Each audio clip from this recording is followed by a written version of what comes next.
The Most Holy Church of God in Christ Jesus is a religious organization established in the Republic of the Philippines on the 9th of May, year 1922, and is duly registered with the Securities and Exchange Commission with registry number 82613. Through faith in the truth revealed by the Holy Scriptures of the Bible, the administration as well as the entire brethren of the Church believe that it is the Most High God, the Lord Christ Jesus, who established the Most Holy Church for the sole purpose of proclaiming Him as the only one true God and Savior whom we should worship and serve with our whole lives, and that He is no other than the Lord Christ Jesus, who manifested in the flesh, and that the Most Holy Church of God in Christ Jesus is His chosen way for us to deliver from our sins and eternal damnation. Therefore, since the Church was established, everyone who is called into the Church receive the divine obligation to partake in all evangelization efforts of the Church to fulfill the God-given commission to make disciples of all the nations. In that case, here is the vision and mission statement of the Church. Vision: the Most Holy Church shall be exalted for the glory of the Most High God. Mission: seed of one world, one nation. Core value: all members of the Most Holy Church are being taught and encouraged to live in agape. Agape is a Greek word which means perfect love and everlasting love. As the Bible further expounds, it is the kind of love that God has for all of us. In fact, God Himself is agape. Agape, or love, serves as the core value of the Church because love is the fulfillment of the law. Ownership and administration: the Most Holy Church of God in Christ Jesus fully believes and proclaims that her sole owner is no one but the Most High God. He is the only King who reigns all over the Church. Everything the Church achieve and will achieve in the future are the works of God. God governs over His Church through His appointed men to administer the Church. Like the first church established in Jerusalem, which was administered by the apostles, the Most Holy Church is currently administered by the 7 bishops, presided by the general bishop. The church administration oversees over the whole church and through the appointed council of elders, composed by the presbyters and ministers who were appointed to administer congregation and ministries.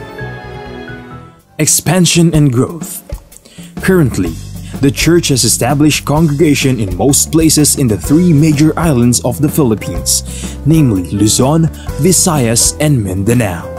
Also, the church is making necessary preparation to intensify its expansion and establish congregation in all major cities and provinces in the entire country. There are also active congregation of the church in other countries. In the United States of America, in Canada, in Australia, Hong Kong, in Singapore, Malaysia, United Arab Emirates, Japan, Taiwan, Kingdom of Saudi Arabia, Qatar, Belgium, Cyprus, France, Germany, Italy, Spain, and United Kingdom. The Most Holy Church of God in Christ Jesus is looking forward to aggressively propagate the gospel, to edify the church in places where it was already established, and also to establish new congregation in other countries to complete the mission and fulfill the vision of the church. Services: since the main purpose of the existence of the church is to propagate the gospel to all nations, the Most Holy Church established various evangelization efforts of the church to reach more people even in the farthest corners of the world. The church produces evangelization programs that are aired via radio, cable TV, and in different social media or online platforms. Radio stations, Philippines.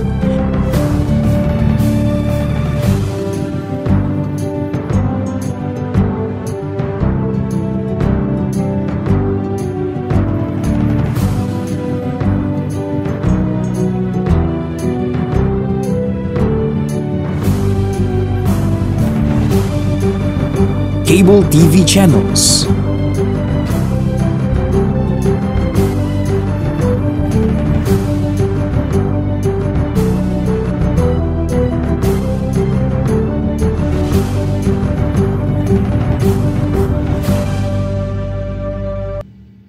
Online platforms, Facebook, MHC Media, YouTube, The Most Holy Church, official website, www.mostholychurch.com. Charity. Aside from actively upholding evangelization efforts, the Most Holy Church is also active in charity works.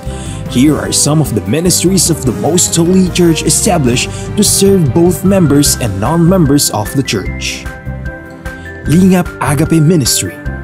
The church established the Lingap Agape Ministry, which engages in community services like goods and charity donations, feeding programs, blood donations, and other services to cater church members and non-members who are in need.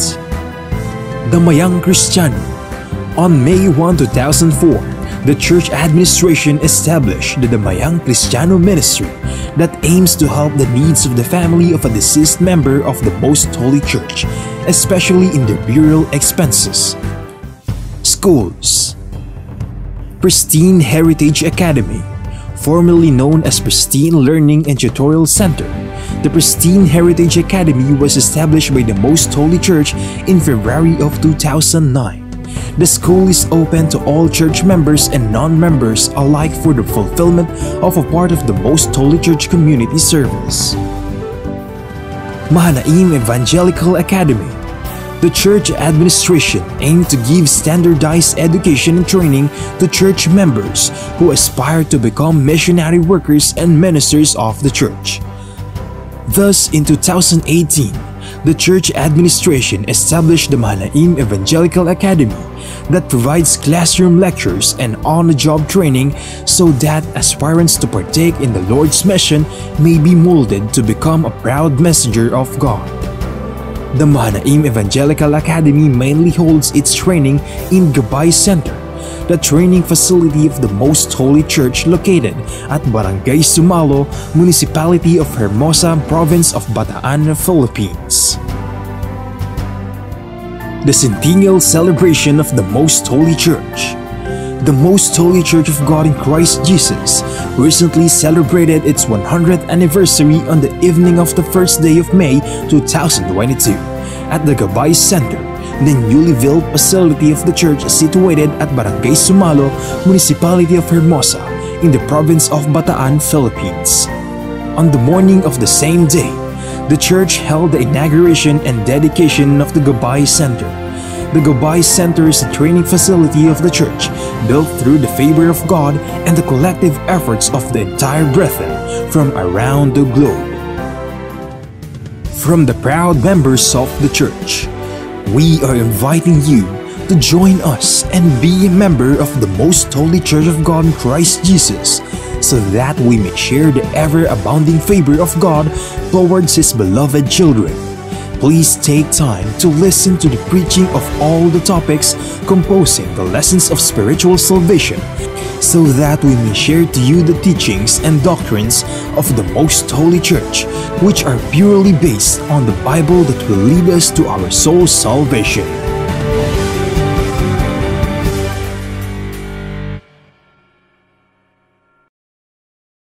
To know more about the church, you may visit our website at www.mostholychurch.com, or you may reach us through telephone number 6302-8255-6949.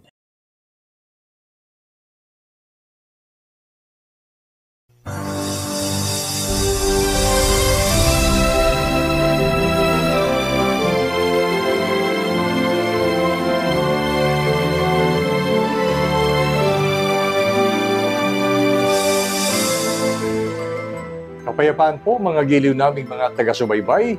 Maraming salamat sa ating Panginoon Diyos sapagkat patuloy niya tayong binibiyayaan ng ating buhay at kalakasan upang siya naman nating magamit sa patuloy na pagsubaybay at pag-alam ng banal na kalooban ng Diyos na pawang nasusulat sa banal na kasulatan.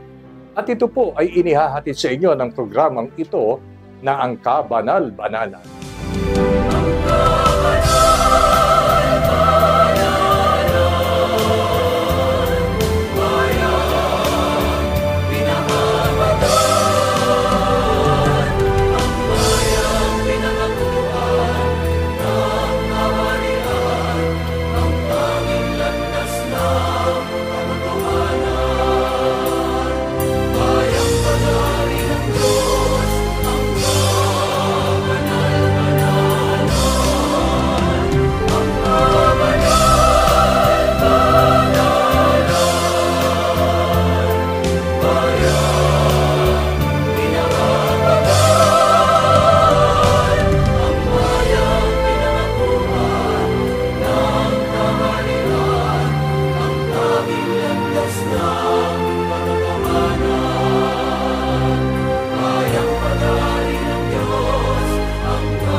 Ako po ang inyong lingkod, kapatid na Benhanan, at kapiling natin sa pagkakataong ito ang ating minamahal na kapatid na Neraya.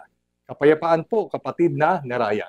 Kapayapaan din po sumainyo, kapatid na Benhanan, at kapayapaan po sa lahat ng aming mga mahal na taga-subaybay ng programang ito na ang Kabanal-Banalan.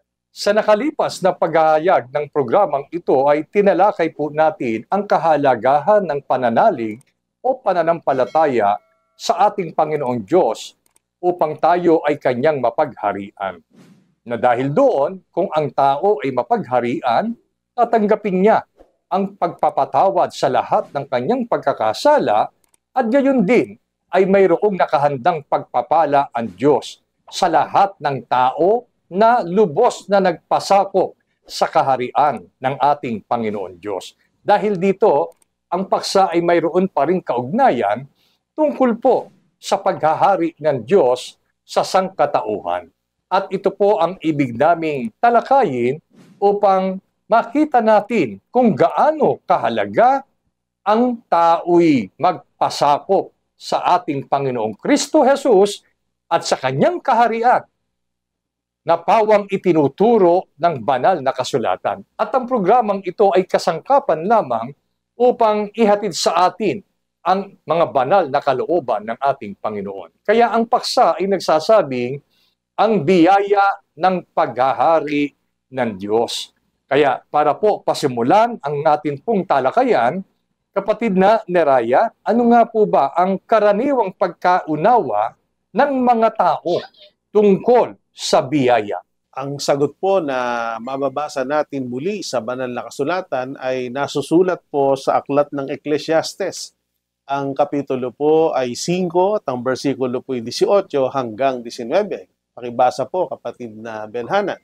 Narito, na aking nakita na mabuti at ukol sa isa ang kumain at uminom at magalak sa kabutihan sa lahat niyang gawa na kanyang ginawa sa ilalim ng araw.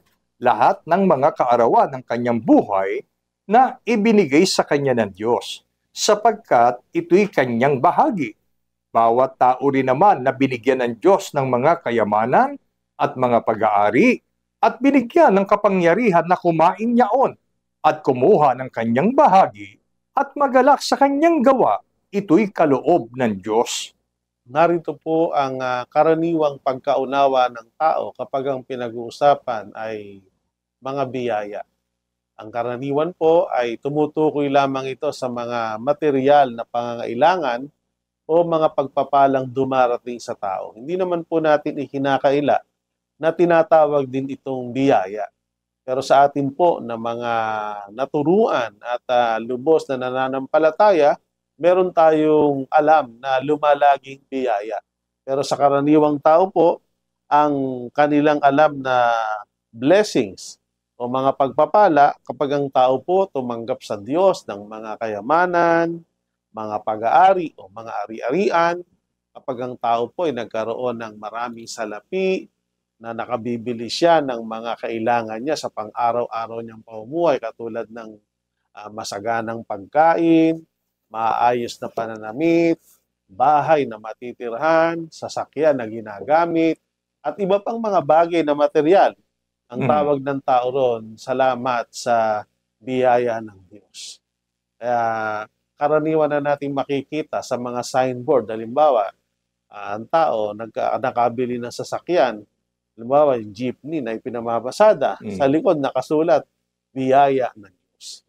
So, ganito lang po kasimple na pangkaraniwang naunawaan ng tao kapag ang pinag-uusapan ay mga pagpapala o biyaya ay mababaw na pagtingin, karaniwan po ay mga material na bagay. Tulad nga po ng aking nabanggit at siyang nabasa sa Biblia, kapag ang tao tumatanggap ng mga kayamanan, mga pag-aari, mga salapi, ari-arian, at iba pang mga bagay na nagagamit niya sa pang-araw-araw niyang pamumuhay. Ang sabi ng tao, sila ay pinagpala o biniyayaan ng Diyos.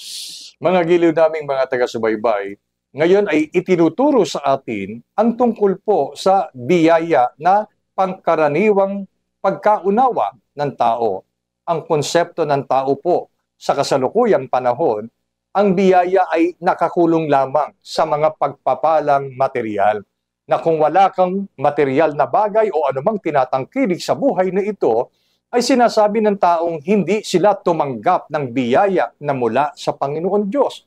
Na kung minsan, ay nagiging batayan pa rin ito, kapatid na niraya ng maraming tao, na sila ay totoong minamahal ng Diyos kasi sumasagana sila sa material na bagay. Pero dito nga ba, nakadapat lang ikulong ang pag-iisip ng tao? Ano po ang malawak na pagtuturo ng Biblia tungkol po sa biyaya na ayon sa kalooban ng ating Panginoon na dapat ay tanggapin ng maraming tao? Ang sagot po ay mula sa pagpapaliwanag ng Apostol Pablo. Ito po ay nasulat sa kanyang pagsulat sa mga mananampalataya na noon ay nasa dako ng Roma. Sa Roma Kapitulo 14, versikulo 17, sasalin po ng Biblia na Revised Tagalog Popular Version. Sapagkat ang paghahari ng Diyos ay hindi tungkol sa pagkain o inumin. Ito ay tungkol sa katwiran, kapayapaan at kagalakan na kaloob ng Espiritu Santo. Ang lumalaging at dapat ay maging malawak nating pagkaunawa tungkol sa kaloob ng Espiritu Santo o tinatawag na biyaya ay hindi niya tungkol ito sa pagkain at inumin. Ito po yung biyaya tungkol sa paghahari ng Diyos. Opo, ang mapabilang tayo sa mga taong pinaghaharian ng Diyos dahil tayo ay nanalig sa Kanya, tatanggap talaga tayo ng tunay at lumalaging biyaya. At inisa-isa po, batay sa talata, kung ano yung biyaya ng paghahari ng Diyos. Una, mabubuhay ang tao sa katwiran. Ikalawa, mabubuhay ang tao sa kapayapaan. At ang ikatlo, mabubuhay ang tao sa kagalakan. Opo, ang biyaya ng paghahari ng Diyos, biyayang katwiran, biyayang kapayapaan, at biyayang kagalakan na kaloob ng Espiritu Santo. Ang kailangan lang po, mapabilang tayo sa mga taong pinaghaharian ng Diyos. Sapagkat ang mga unang nanalig at sumampalataya sa Panginoon at naranasan nilang sila pinagharian ng Panginoon, na bago po ang kanilang paraan ng pamumuhay. Sabi nga, ang kanilang naging status at magiging status din natin ay blessed o pinagpala, tunay na biniyayaan. Biniyayaan ng buhay na nasa katwiran. Mula sa dating pamumuhay na nasa kaliguan, pag pinagharian ka ng Diyos, ang magiging biyaya sa iyo, mamumuhay ka sa katwiran. At mula sa dating namumuhay ka sa kaguluhan, magulo ang iyong isip, walang direksyon ng iyong buhay, pag ikay napagharian ng Diyos, ang biyaya ng kanyang paghahari sa iyo, bibigyan ka ng mapayapang isip, mapayapang kalooban, mapayapang pamuhay. At mula dun sa dating malungkot na paraan ng pamumuhay. Dahil pag dumarating tayo sa mga sitwasyon ng kagipitan, mga pagsubok, yung mahihirap na sitwasyon ng buhay, ay nagdudulot ito sa atin ng kalungkutan. Subalit kapag tayo ay pinagharian ng Diyos, ang biyaya ng kanyang paghahari, mababago. Mula sa malungkot na pamumuhay, makapamumuhay tayo na may kagalakan. Kakaroon talaga tayo ng buhay na masaya.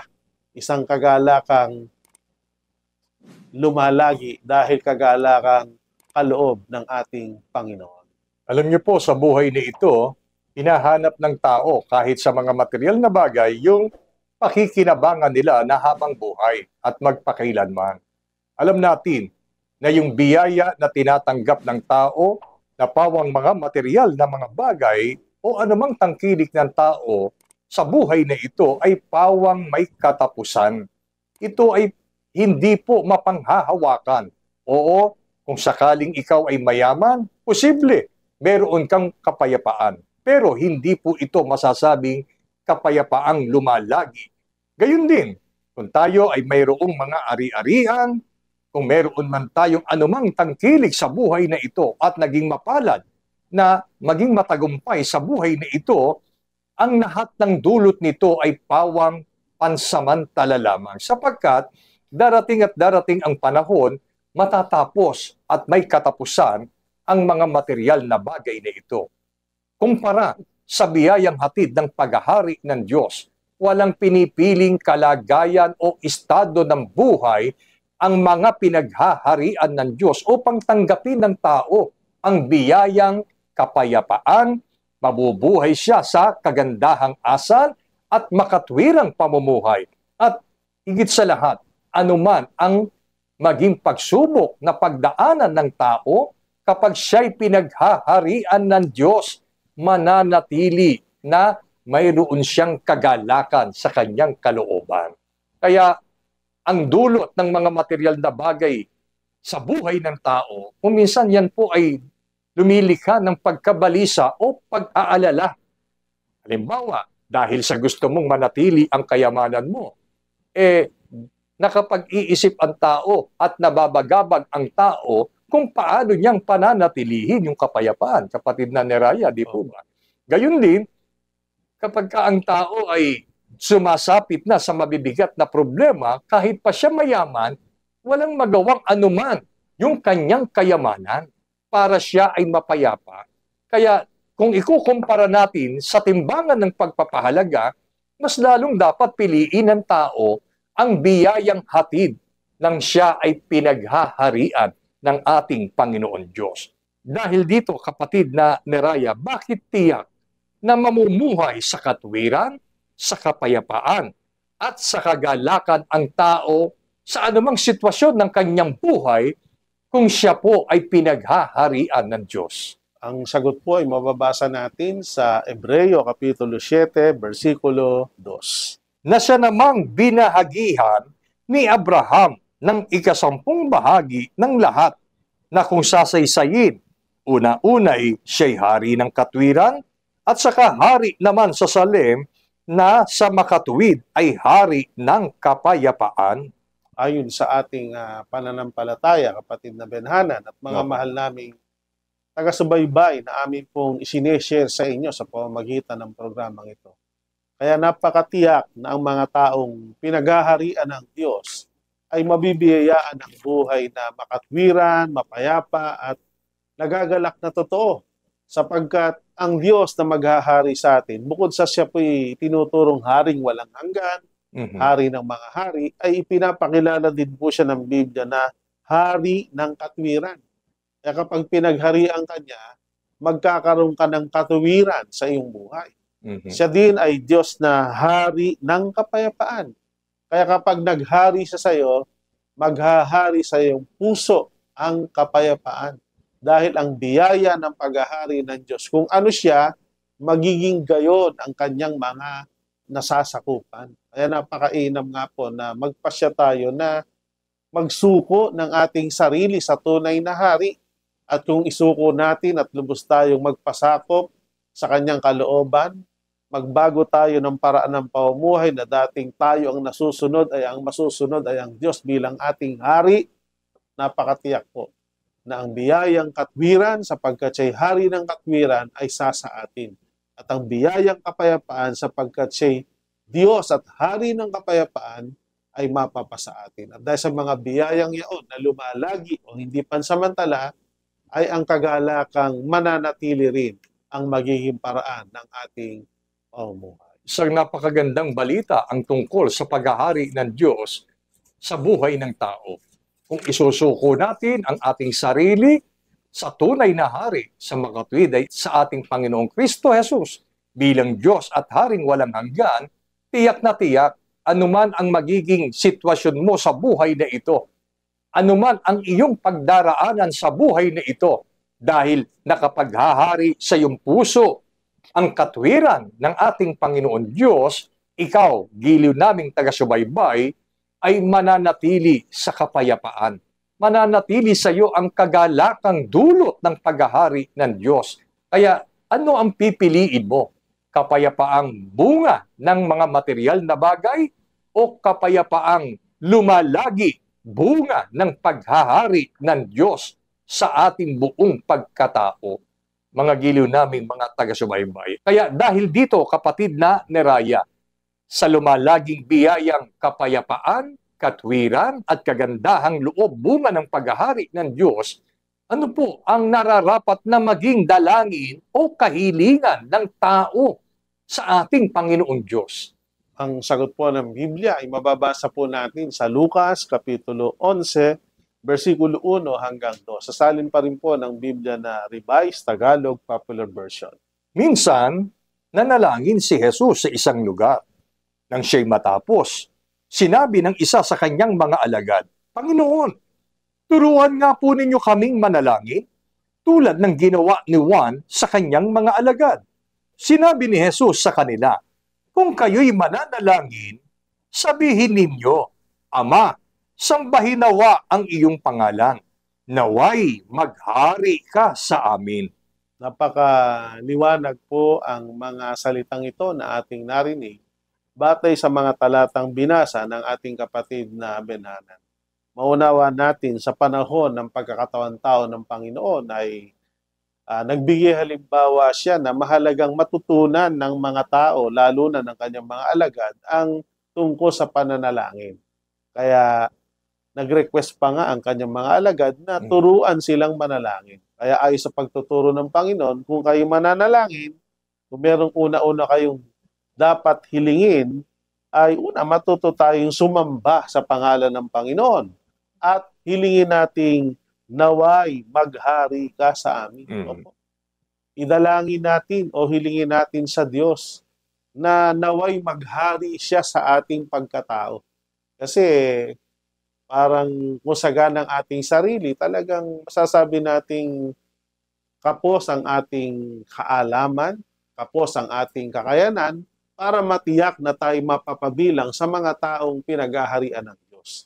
Pero kung tayo ay matututong manalangin, at ang magiging pangunahing kahilingan natin sa ating kalooban ay idadalangin natin sa Diyos, na naway maghari siya sa ating buhay, makakaasa po tayo na ang Diyos na nakikinig at nakababasa ng nilalaman ng ating puso ay didinggin niya at ipagkakalob niya sa atin yung ating kahilingan. At kung tayo ay makasumpong ng biyaya sa paningin ng Diyos, ipagkakaloob niya ang ating kahilingan na tayo po ay kanyang pagharian. Kaya sa mga nagdarasal o nananalangin, ay wag lang humingi tayo ng ating makakanin sa araw-araw. Minsan kasi puro material ang hinihiling ng tao. Kaya material ang dumarating.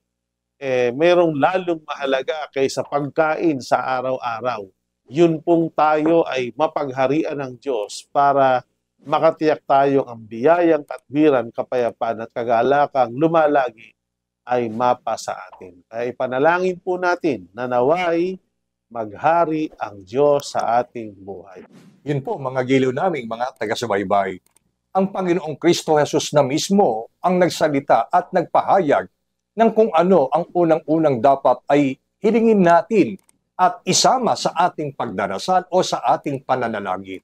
Maliwanag ang sabi, hilingin natin na nawa ay maghari ang ating Panginoon Diyos sa ating mga sarili. Pakatiyakin lang po natin na sa bawat paghiling at bawat panalangin na sasabihin natin sa Panginoon na sana ay maghari siya sa atin, ay dapat po ihanda natin ang ating kalooban na totoong-totoo sa ating puso at pinakananasa natin na ang Diyos ay maghari sa bawat isa sa atin. Dahil sa ipinahayag na niya ang biyayang hatid ng paghahari ng Diyos, walang tao na nasa kanyang katinuan ang magsasabing hindi ko kailangan ang paghahari ng Diyos.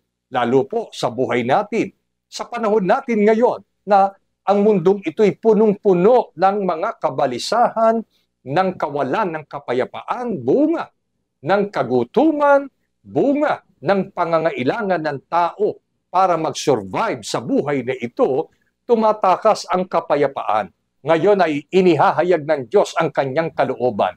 Ikaw na tao, tayo bilang mga nilikha ng ating Panginoon, lagi nating hilingin sa Kanya na tayo ay pagharian ng Diyos. At para po matiyak natin na totoo nga na hinihiling at ipinapanalangin natin sa Diyos na tayo ay pagharian niya, ano ang mga gawang magpapatunay nito, kapatid na ni Raya, na totoo nga na ang tao'y humihiling na siya ay pagharian ng Diyos? Ang sagot po na mula sa Biblia ay mababasa po natin sa 2 Samuel, Kapitulo 15, versikulo 15. At sinabi ng mga lingkod ng hari sa hari, narito, ang iyong mga lingkod ay handa na gumawa ng anumang pipiliin ng aming Panginoon na hari. Ang katunayan po na talagang mula sa ating puso ay nais natin at hinihiling natin na tayo ay mapagharian ng Panginoon ay katumbas ng mga salitang sinasabi nating narito.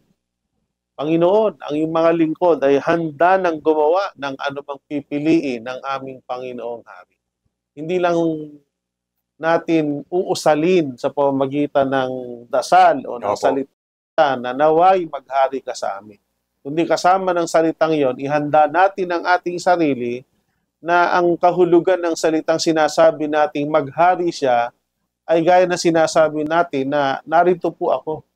Handa po akong sumunod sa kung ano man ang iuutos mo bilang aming Panginoong Hari. Parang si Abraham nang siya ay tawagin ng Diyos dahil ang pagkakilala niya sa Diyos ay hindi lamang Diyos, kundi kinakilala din niyang Panginoong Hari. Kapag ka siya'y tinawag at inutusan, palagi niyang sagot ay, narito ako Panginoon. At ang salitang narito ako Panginoon ay mga salita ng masasabi natin very much willing siya na sumunod. Kasabay nun yung kung ano man ang iutos at kung saan man siya papuntahin ng Panginoon, yon ang kanyang ginagawa. Kaya kapag ang pag-uusapan po ay obedience o pagkamasunurin, ang isang bantog na halimbawa sa Biblia ay si Abraham. Siya may pananalig o pananampalataya, pagkilala sa Diyos bilang hari, at pinatunayan niya po yun sa pamamagitan ng hindi lang pagsampalataya, kundi pagsunod sa anumang ipag-uutos ng Panginoon. Diyan nagkukulang po ang maraming tao. Opo. Ibig na maghari ang Diyos sa kanilang buhay para pagharian sila ng mga biyaya ng Diyos, pero pagka ang pag-uusap na ay yung pagsunod o pagtupad, doon nagkukulang. Kaya minsan, hindi lubos na maranasan ng tao na maghari ang Diyos sa kanyang buhay. Kasi ang nasusunod pa rin yung kanyang sariling kagustuhan. Pero kung talagang lubos na isusuko ng tao ang kanyang sarili at sa ibabaw ng kanyang pangsariling kagustuhan dahil idinadalangin niya na, Panginoon, naway maghari ka sa amin, talagang ibababa niya ang kanyang sariling gusto at kung ano yung gusto ng Panginoon, kung kailangan pasanin, kahit siya'y mabigatan, gaano man to karami, gaano man kalayo, paroroon siya at gagampanan niya. Sapagkat yun ang mahalagang kahingian, pananalig at pagtupad para lubos tayong pagharian ng Diyos. Ibig sabihin, mga giliw naming taga-subaybay, hindi lang natin uusalin, gaya ng sinabi ng kapatid na Neraya, na para bang nagpapaimbabaw na lamang tayo sa harap ng Panginoon. Tandaan po natin, ang Diyos hindi lamang nakabatay sa kung ano ang naririnig niya mula sa ating mga labi, kundi higit niyang nakikita kung gaano katapat ang ating mga puso, ang ating kalooban sa paghiling na siya ay maghari sa buhay natin. Alam nyo, minsan sa pagkakatawan tao ng ating Panginoong Kristo Jesus, di po ba kapatid na Neraya, sinasabi ng Panginoon na tinatawag ninyo akong Panginoon pero hindi nyo naman ginagawa ang aking mga utos. So, ibig sabihin, ang katunayan ng lubos nating pagsuko para tayo'y pagharian ng Diyos ay ang lubos na pagsusuko sa sarili nating katwiran. Ngayon ay ipinapahayag po sa atin, tayo na po na isuko ang ating sarili sa tunay na hari. Ibig sabihin, mawala sa atin yung sarili nating katwiran, yung sarili nating pag-iisip. Kundi, gawin natin kung ano ang ibig ng ating Panginoong Diyos bilang haring walang hanggan. Kaya ngayon ay sinasabi sa atin na sana kung tapat tayo sa kahilingan na siya ay maghari sa ating puso, na dapat naman sanang ginagawa natin ay ihanda na rin natin ang atin pong mga kalooban. Hindi ang ibig sabihin nito ay inilalayo tayo sa kung sino mang ating mahal sa buhay. Mananatili kapag isinuko natin ang ating sarili sa tunay na hari, lalo pong magiging mapayapa ang pamumuhay ng inyong pamilya. Ngayon, kapatid na Neraya, kung tayo po ay lubos na susunod at lubos na magpapasakop sa paghahari ng Diyos, ano ang tiyak na malaking pagbabagong mangyayari sa taong pinaghaharian na ng ating Panginoon Diyos? Ang huling talata po na ating babasahin ay nakasulat po sa Juan, Kapitulo 8, versikulo 12. Sasalin po ng Biblia ang bagong ang Biblia. Muling nagsalita sa kanila si Jesus, "Ako ang ilaw ng sanlibutan. Ang sumusunod sa akin ay hindi kailanman lalakad sa kadiliman, kundi magkakaroon ng ilaw ng buhay." Narito po ang napakalaking pagbabago. At ang malaking pagbabagong ito ay napakalaking biyaya ng paghahari ng Diyos sa buhay natin na pinatutunayan natin sa pamamagitan ng pananalig at pagsunod sa Panginoon bilang pagkilalang siya nga ang ating tunay na hari. Ang sabi ng Panginoong Kristo Jesus, ang sumusunod sa akin ay hindi kailanman lalakad sa kadiliman, kundi magkakaroon ng ilaw ng buhay. So alam po naman natin kung anong kasalukuyang kalagayan natin. Alam nating aminin man natin o sa hindi, ay nasa pagmumuhay pa tayo sa kadiliman. Pero upang tayo makalaya sa madilim na paraan ng pamumuhay na gusto nating takasan ay hindi na natin matakasan sa ganang ating sarili. Pero narito ang sagot para makapamuhay tayo sa kaliwanagan at hindi na kailanman tayo pagharian ng kadiliman, kailangan nating pasakop sa paghahari ng Diyos. Sapagkat ipinangako ng Panginoon, ang sino mang kusa magpapasya na magpapasakop sa kanyang paghahari sa pamamagitan ng pagsunod sa kagustuhan ng Panginoon, hindi na mamumuhay pa sa kadiliman kailanman. Ibig sabihin, makapamumuhay siya sa kaliwanagan at mananatili siya sa ganong kalagay sapagkat ang isa sa malaking biyaya ng paghahari ng Diyos, magkakaroon siya ng ilaw ng buhay. Ibig sabihin, tatanglawan siya ng Diyos. Liliwanagan ng Panginoon ang kanyang pag-iisip, ang kanyang puso, ang kanyang buong pagkatao.